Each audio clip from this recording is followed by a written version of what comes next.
Hey guys, what's going on? Madonna Hermes here with Hermes Law. Today we're talking about whether or not someone should get a divorce. But before we get started, I'm going to ask you guys to go ahead and like the video and subscribe to the page and make sure you hit that tiny bell button because that's going to get you notified every time I post a video. This topic is very near and dear to my heart because even though I am a divorce attorney, I love marriage. I think it's a beautiful thing when both parties are invested in making it work. But throughout the years, I've noticed the majority of people have the same problems. They may have little slight differences, but generally speaking, it's the same issues that come up over and over and over again. That's reassuring because that means that it's not just your marriage. These are issues that can happen to any marriage, any family, and it's the way that we handle those issues that really determines whether or not your marriage is going down the road of divorce or reconciliation. And it's bad because people don't talk about it. Everyone kind of passes themselves off as having a perfect marriage, a perfect life, and it's very hush-hush. When people don't know that others are going through this, they think that they're the only ones, they're very isolated, they think their marriage is a problem, they're a problem, and then they'll resort to getting a divorce when maybe they could have worked out their issues. So the purpose of this video is to shed light on all of that, to really bring the truth out so that people, when confronted with this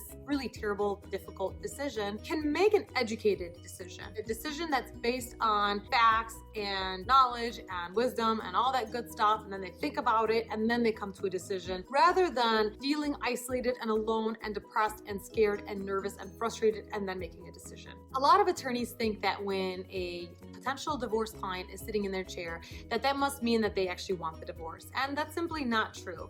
A lot of times as the attorney, you are the first person, the first professional that this person has talked to. And they're looking to you for guidance, for support, to help them figure out whether there are other options. And we're doing our clients a huge disservice when we do push them towards divorce. When our response is, well, yeah, sure, if you want a divorce, I can help you with that. Rather than, let me hear what your issues are. Talk to me. Let me understand this better. Let me see if there are other options. Let me see if maybe counseling might work. Are you open to this? Are you open to that? Is your spouse open to this? Is your spouse open to that? We've got to really exhaust all options before we counsel our clients to get a divorce. Because ultimately, you may be that person that helps that couple save their marriage.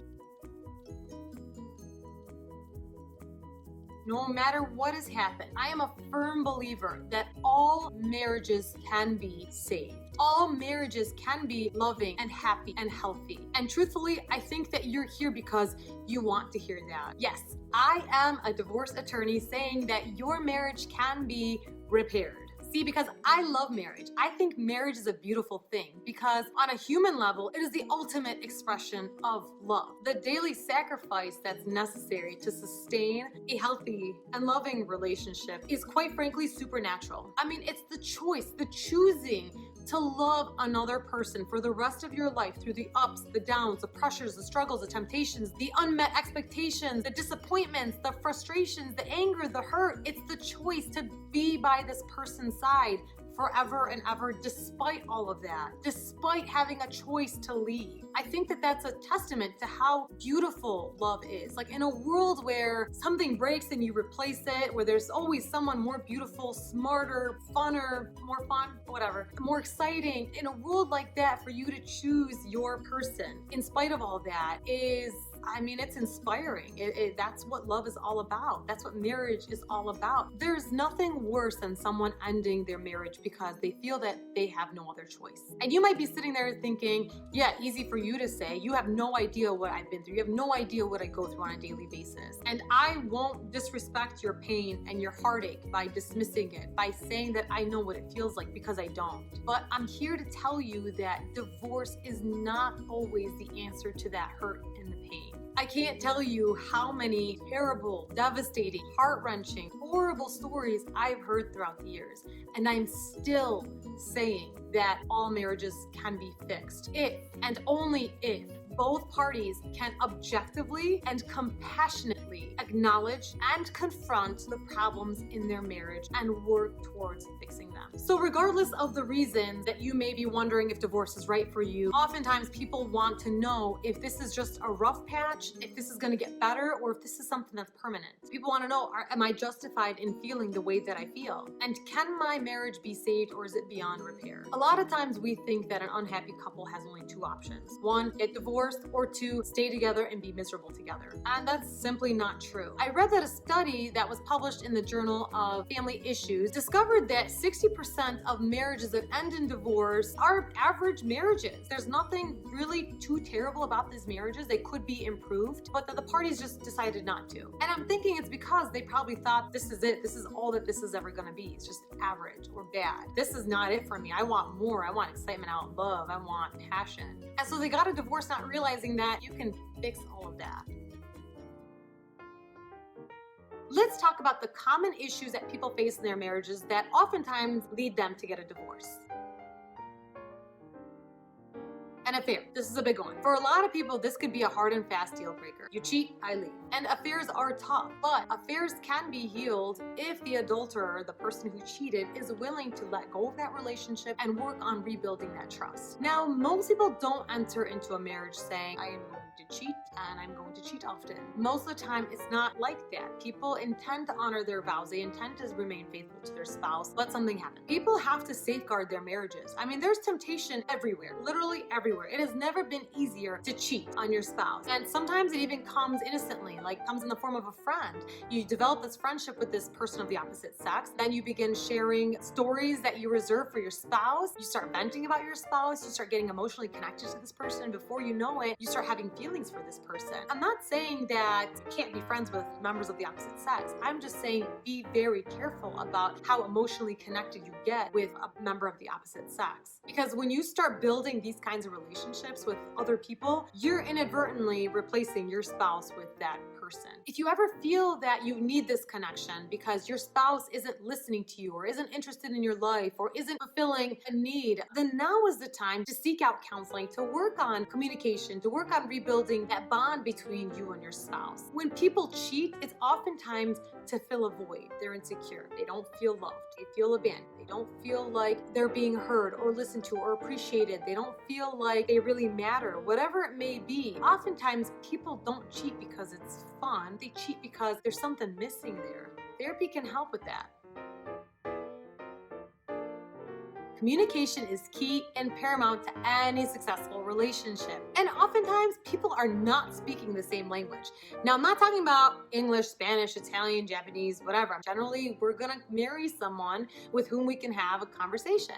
So that's not what I'm talking about, but I'm talking about communication styles. A lot of us have different communication styles, and we don't ever really analyze our communication styles or our spouse's communication styles to figure out how we can communicate better. There are different ways of accepting love and giving love. So if you've read the 5 Love Languages or if you've heard of that book, phenomenal, definitely recommend it for everybody, even if you're not married, it's still great. The 5 Love Languages goes into how people have these different love languages. It could be that you show your love by touch, acts of service, affirmations, giving gifts, or whatever it may be. That may be the way that you show love, and that may be the way that you want to receive love. But your spouse may have a different love language than you. So for example, my love language is acts of service and quality time. I show my love by doing things for people, and I show my love by spending time with them. I also want to receive that. Now, my husband's love language is affirmations. And for me, that one always ranked very low. Like, I don't need to be told that you think I'm great. My husband tells me that he loves me. I like hearing that, of course, but it's not like, wow, that really, really filled up my love tank. It's kind of like, oh, yeah, thanks, babe. I love you too. Whereas for him, it's huge. If he doesn't hear that, I love you. You're amazing. Wow, thank you for doing this, that. You're strong, handsome, and oh my God. No, I'm just kidding. But if he doesn't hear that, he's gonna feel like I'm not meeting his needs. He's not hearing that I love him. He's not really feeling that. He's not receiving that from me. So when you've got these different love languages and you're used to expressing love one way and receiving it one way, and your husband's or your wife is used to giving love and receiving it another way, you're gonna clash. You're not really gonna be feeling each other's love tanks. You're not really gonna be feeling each other's needs. And so it's really important to get on the same page and understand what language your spouse is speaking and what language you're speaking. Or maybe you're not really hearing each other or communicating effectively, communicating your feelings. Maybe you're having trouble opening up, being vulnerable. But the good news is that communication skills can be fixed, and getting help through therapy is an amazing way to get closer together, because you can iron out all these issues and you can learn how to communicate effectively, and they'll teach you all these skills and tools so that you can really express yourself to your spouse and receive what they're saying to you better, more effectively, to help you build on your marriage.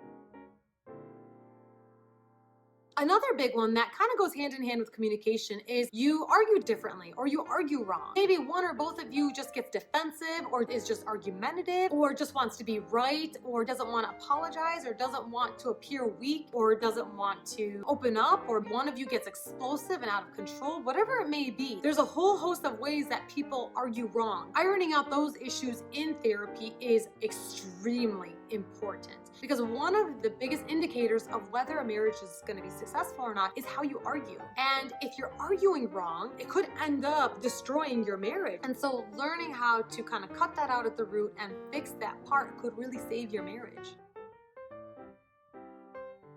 One or both people want to maintain that power, that control. They don't want to relinquish any of it.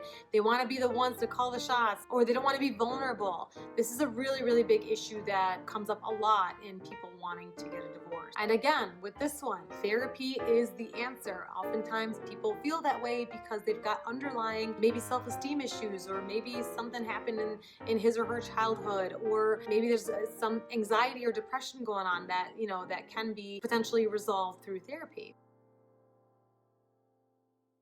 Another big one is where one or both spouses don't wish the best for one another. It's where someone doesn't really care about what the other person does, or intentionally provokes them, or wants to see them fail or do poorly. Maybe they'll flirt with somebody to upset their spouse. This spouse doesn't want the best for their spouse. When I see something like this happening, a lot of times it's because something or some things precipitated it. Years of neglect, miscommunication, fighting, anger, whatever, will lead someone to say, you know what? F this person, I don't care, I want them to be miserable. This is definitely something that can be fixed in therapy if both parties are willing to fix it. This next one is a big one. Abuse, whether that be physical, verbal, emotional, financial, sexual. All abuse is horrible, wrong, terrible. It's not anything that anyone should ever tolerate. You should never stay in a marriage if you're being abused in any of those ways. You should certainly leave at the first opportunity. And when I say leave, I mean get yourself out of that environment, separate, get to a safe place, seek out help. There's groups, there's therapy, there's tons of support out there for someone who's being abused. You can't help your spouse. Your spouse needs to get that help themselves. And if they're unwilling to get that help, then unfortunately, I see no way that marriage can be repaired. When you're in this situation, it's a very, very tough situation, and there are no hard and fast rules to this, of course, but this is something where you need to seek out professional help, professional therapy to figure out whether or not working on this marriage is the right thing for you. But getting yourself out of this terrible situation is number one, the first thing you do, and then seeking help is the next thing you do. The next big one is in-laws or friends, or as I like to call them, meddlers. People who are on the outside who try to get involved in your marriage, your affairs, your finances, your children, whatever it may be. And ultimately, your marriage is between you and your spouse. One of the most painful things you could do to your marriage is to pick someone else over your spouse. That's a huge one that I see all the time, that one person feels that their spouse doesn't respect them or doesn't support them and picks their family over them, all the time. And when you get married, it's you and your spouse. And so you've got to take your spouse's back. The next common problem I see is addiction. So someone may be addicted to gambling, drugs, shopping, whatever it may be. If a person is in the throes of their addiction and they don't want to get help, that can be extremely devastating to a marriage. And the reality is, if that person is unwilling to get help to fix the problem, there's nothing that you can do as the spouse to fix them or to fix the marriage on your own. A person can only take so much before they crumble under that pressure and that stress. If your spouse is unwilling to get help, to seek therapy, then it's really difficult to repair that marriage.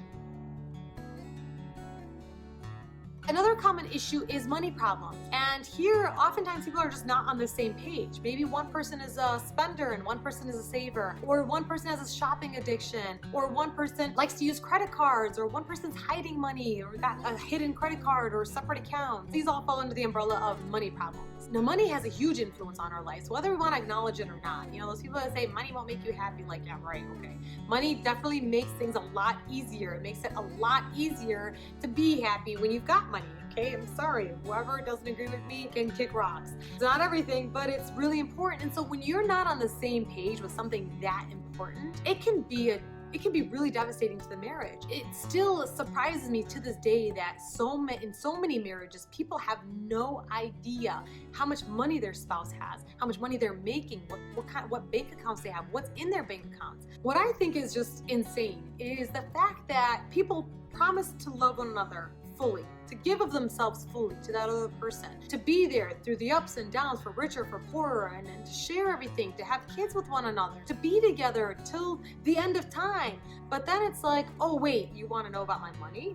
Nope, sorry, nope, that's mine. What's yours is yours, and what's mine is mine. Don't ask me about money. Don't ask me how much money I make. Don't ask what's in my bank accounts. That is insane to me. When you're married and you don't know about such a huge vital part of your spouse's life, that to me is kind of crazy. I mean, I don't know, am I the only one? I think that it's only fair for both parties to be on the same page with this kind of stuff, or at least to discuss it, to say like, yeah, I've got $100,000 in my account. I'd like to keep it separate. I'd like to keep it in my own account, but this is what I have. What's wrong with that? What's wrong with that transparency? I think that the lack of transparency when it comes to money is a big problem in these marriages, because then it's like, I don't know what they're doing with their money. I don't know what life they're living. I don't know if they've got tons of money or if they've got tons of debt and they're just not telling me. When you have that kind of barrier, that kind of separation between you and your spouse, you're inviting discord to come in. Then we've got the looking problem. The grass is greener on the other side. Look at them. Look at what they've got. We've got these problems and we've got these issues, and look at the cars they drive and the clothes they wear and the vacations they take, and their family is so perfect.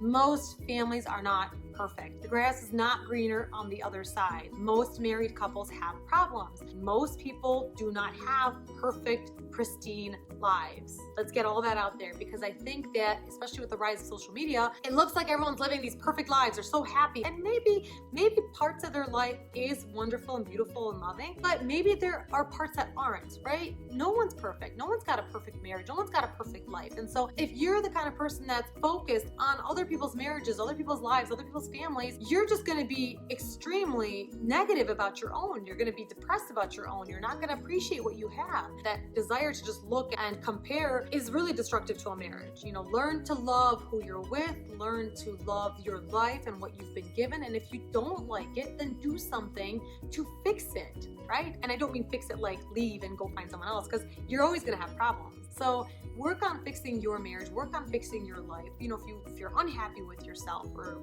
where you're going, then do something about it. But to look at someone else's life and to say, they're perfect, I want that, I'm jealous, I can't believe that I don't have that, you're going to be miserable. Next up is intimacy, lack of intimacy. This is a big one because, being intimate with your partner, with your spouse, is extremely important to keep that connection going. And physical intimacy is a form of communication. And like I said previously, communication is vital to the success of your marriage. Now, when I talk about intimacy, I'm not only talking about sex, right? So sex is only one part of physical intimacy, but there's so many other components to being intimate with your spouse that don't involve sex. I think that we as a society have come to, conflate sex with intimacy, and they're two separate things. Sex is part of being intimate, but it's not the only way to be intimate. And so we need to learn how to be more intimate with our spouses with and without sex. We don't want to feel like we're only intimate with our spouse when we want to have sex. There's other ways to be intimate, and people need to uncover that, and they need to explore the different ways you could be intimate, because again, intimacy is a huge part of communicating your love for your spouse. And then of course, if somebody's got a medical condition that makes sex impossible, does that mean that they just can't be intimate? No, of course not. There are, like I said, other ways to be physically intimate with your spouse. Trust is at the center of every healthy, good relationship. And so when you don't trust your spouse, or when your spouse doesn't trust you, that's extremely problematic. But oftentimes trust can be repaired. It takes accountability, acknowledgement, time, and commitment, but it can be fixed. Now, we've gone through a lot of common problems that most marriages face. And it's my hope that in watching this, you're able to see that, hey, millions of other people go through this stuff. This is common. This is fixable. We can repair this. We can make our marriage a loving and happy and successful marriage if only we put work into it. So it does require both parties to be willing to look at themselves, look at their spouse, to try to change, to be better, to want better for their spouse. You know, it takes a lot of hard work, dedication, commitment, honesty, openness, transparency, courage, vulnerability. It takes all of that stuff to make a marriage successful. But again, I firmly believe that all marriages can be fixed if both parties are willing. Now, you know, of course, not every marriage has a happily ever after, and sometimes it doesn't work, and that's okay, but at least you'll know that you tried. Now, I am going to create another video that piggybacks off of this topic, so make sure that you do subscribe and hit that little bell button so that way you can be notified when that video posts. But otherwise, I thank you so much for watching. I really hope you enjoyed it. Please make sure that you comment in the comment section below. Let me know what you guys thought. Comments, concerns, questions, whatever it may be. If you want to hear about something else, that's great. Let me know that too. And if I could be helpful in any way, please reach out to me at 248-825-8042 or at www.hermeslaw.com. Thank you so much for watching.